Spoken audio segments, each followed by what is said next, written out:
Hey guys, it's Cora Ross and welcome to 6 News. So today we're going to talk about the fact that the brand new season of Rainbow Six Siege, which is the Delta Force Operator and Scotland Yard Operator, is a month away. So it is incredibly close.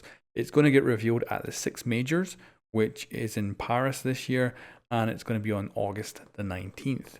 Now that means that the first teaser is probably, and this is my predictions, probably going to be out on July 17th. Now, it could be that it's the week after that, even 2 weeks after that, but the 17th would follow their usual pattern for releasing teasers for this new season. Now, of course, we're getting that Delta Force Operator, we're getting the Scotland Yard Operator, and we're going to be getting a rework of Hereford, which, of course, is not a brand new map, but from the concept art that we've seen, it looks like they're completely redoing it, completely bringing in brand new textures. So of course we'll still have the old map, but we'll also have a brand new one which has slightly different layout and a completely different look. So I'm actually super excited about that. I think it's going to be one of the best maps in Rainbow, and I can't wait for it to come around. And I think of it as a brand new map, even though of course it'll be the same layout, or at least close to the same layout for Hereford. But yeah, super stoked for that. Now I thought I'd also do predictions this time for the new operators. So I've got an idea of what we might be getting. So with Delta Force, I think we're going to get quite a mobile operator, and I think he's going to be a defender. The reason I think he's going to be a defender is I think the blowtorch operator will be the Scotland Yard operator. Now the reason I think that is that I feel in order to bring the pick and ban system to ranked playlists, right now it's just in the Pro League, I feel like what's going to happen is we're going to need 3 breachers, because right now you can ban Hibana as one team and the other team can ban Thermite. Now that means the 2 hard breachers are gone. Now I don't think that's going to happen much in the Pro League, but adding that into the ranked playlist, I think a lot of people will ban both of them just to make it a little bit easier, because they won't have to worry about the reinforced walls. So I think they're going to bring in another hard breacher. Now the reason I think that'll be the Scotland Yard operator is because currently we already have a hard breacher that is American, so I don't think the Delta Force operator will be that. I also think a blowtorch operator is going to be very slow. Like, I think cutting out the actual blowtorched area will take like 30 seconds or something. It'll be very, very slow, very, very dangerous, and that'll be the big downside to this brand new operator. But the upside will be that he'll be able to avoid mute jammers, but I think Bandit's battery will still be able to stop him. And of course, that's based on the leaks we've already seen from some of the game files that is in Rainbow right now. So that's my kind of guess on that. Now, the Delta Force operator is a pure guess. I just kind of have this idea of a much more mobile operator, and I'd love to like see this operator like hanging from ceilings and stuff, like being able to climb walls and rooms and do something more with the maps we already have. So like just changing that meta up, because I do think the best season so far was Velvet Shell with Mira, and I think Mira is still to this day one of the best additions to Rainbow, because she just completely changed how you defended when you picked her. Now I could see this new operator, if she could climb walls and stuff, would completely change how you roam, and also how you use rooms. You completely change how you use completely different areas of the map. So I like the idea. Now I don't know if that will actually be the case, but I'd love to see an operator that's much more mobile in more of a 3-dimensional way. And I'll also point out that Scotland Yard is based in England, but a lot of people are saying that he's going to be, or he or she is going to be a Scottish operator, but actually Scotland Yard is based in London, and it's actually named after the entrance to the building. So I think it was like the entrance that went into the Scotland Yard. So it was actually just a yard called Scotland, and that's where the name comes from. What I'd love to see though would actually be a Welsh operator. I think that would be really cool, and would fill in kind of one of the gaps we currently have with all the British operators. So I think a female Welsh operator for Scotland Yard would be freaking awesome. And then I think a male Delta Force operator would be really cool. So that's my kind of guesses for both of those operators. I think the blowtorch operator will be very slow. That'll be the very risky part of that operator.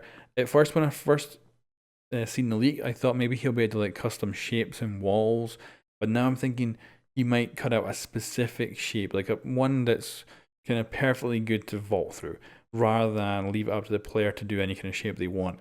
And I think, yeah, it'll take a long time, which will make him very vulnerable.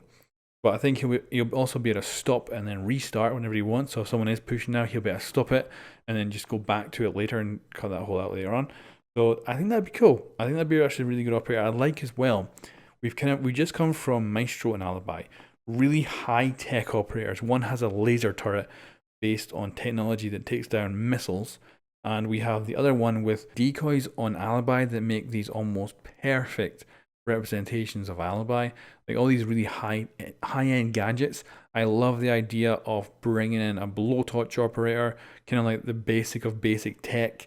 And if the Delta Force operator could like just climb walls or something, that could be really simple stuff too. That could be like suction cups or just some sort of internal repel. So I love the idea of those being like really simple gadgets. Now let's also talk about the majors in Paris. This is a pretty big thing because normally Rainbow Six Siege only has one kind of major event every year, and it's the 6 invitationals. Now they're having the Paris majors. So this is another huge event based in Paris, and is going to be pretty awesome, I think. And I'm actually going to be going. So I'm looking forward to that. I'm actually going to meet a lot of YouTubers that I've been playing Rainbow with for quite some time now. And I'll be the first time meeting them in person. I'm going to be able to talk to them a ton, and I cannot wait to meet them all. So that'll be super awesome. So make sure you're following me on Twitter and Instagram. So I'll be posting like videos and photos and whatever I can when I'm out there. The other thing is, of course, the Core Rush channel is going to get super intense very, very soon, as the teaser starts. And we're going to start covering the news again. And this happens every time there's a new season. I'll be covering the news really intensely for about a month, because that's when all the news is coming out, with the teasers, the leaks, everything. And I'll be covering that as quickly as I can. Then, of course, we'll have the actual test server will go up after the reveal, which means we'll have Mythbusters getting done, just like the previous season. We'll have guides made for all the new operators and everything, and of course might go over the new map too, talking about the differences perhaps. So that means we'll be getting a massive influx of new subscribers yet again for another brand new season of Rainbow. Then after that, it'll start to cool down. Of course, for the intense period, I don't do as many let's plays of different games and stuff. Once it kind of cools off, then I take a bit of a chill out and play whatever the hell I want, and anything that I'm passionate about, and having a hell of a lot of fun with that. So just to wrap up, I think the teasers might start on the 17th of July. The actual reveal for the new season will be on August 19th. And of course, we'll be getting a lot of information all the way up to that, which means my Let's Plays are going to drop off the Core Rush channel for the most part. There'll still be some on like the weekends and every other day, but the rest of it is going to be packed full of news videos, videos about leaks and all that, videos about upcoming content for a good month. And then I'll be jumping onto Mythbusters and guides for the new season. And of course, I'll be at Paris, so I'll be doing coverage there. I don't know what kind of videos I'll be doing there. I'll certainly be playing the new operators. I'll be making gameplay videos of the new operators that'll go live right after the reveal. So that's going to be, of course, exciting. And yeah, I'll probably do some stuff. You might even see my face on other YouTubers' videos, because I'll be with like a lot of the UK ones, especially. I'll be spending a lot of time with the UK YouTubers for Rainbow, and hopefully meeting a whole bunch of other ones as well. And when it comes to my predictions aren't really based on much. They're kind of my best guess. And out of every kind of prediction I've ever done for Rainbow, I think they're probably the lowest chance of happening. But I do like the idea of them. Like the blowtorch operator for Scotland Yard would be cool. I like that. I like the low tech operator aspects. And then of course we'll have the Delta Force operator, which I hope will be some sort of very mobile game changer for the defensive team. So I'm looking forward to that. Anyway, thanks for watching, guys. I will catch you next time.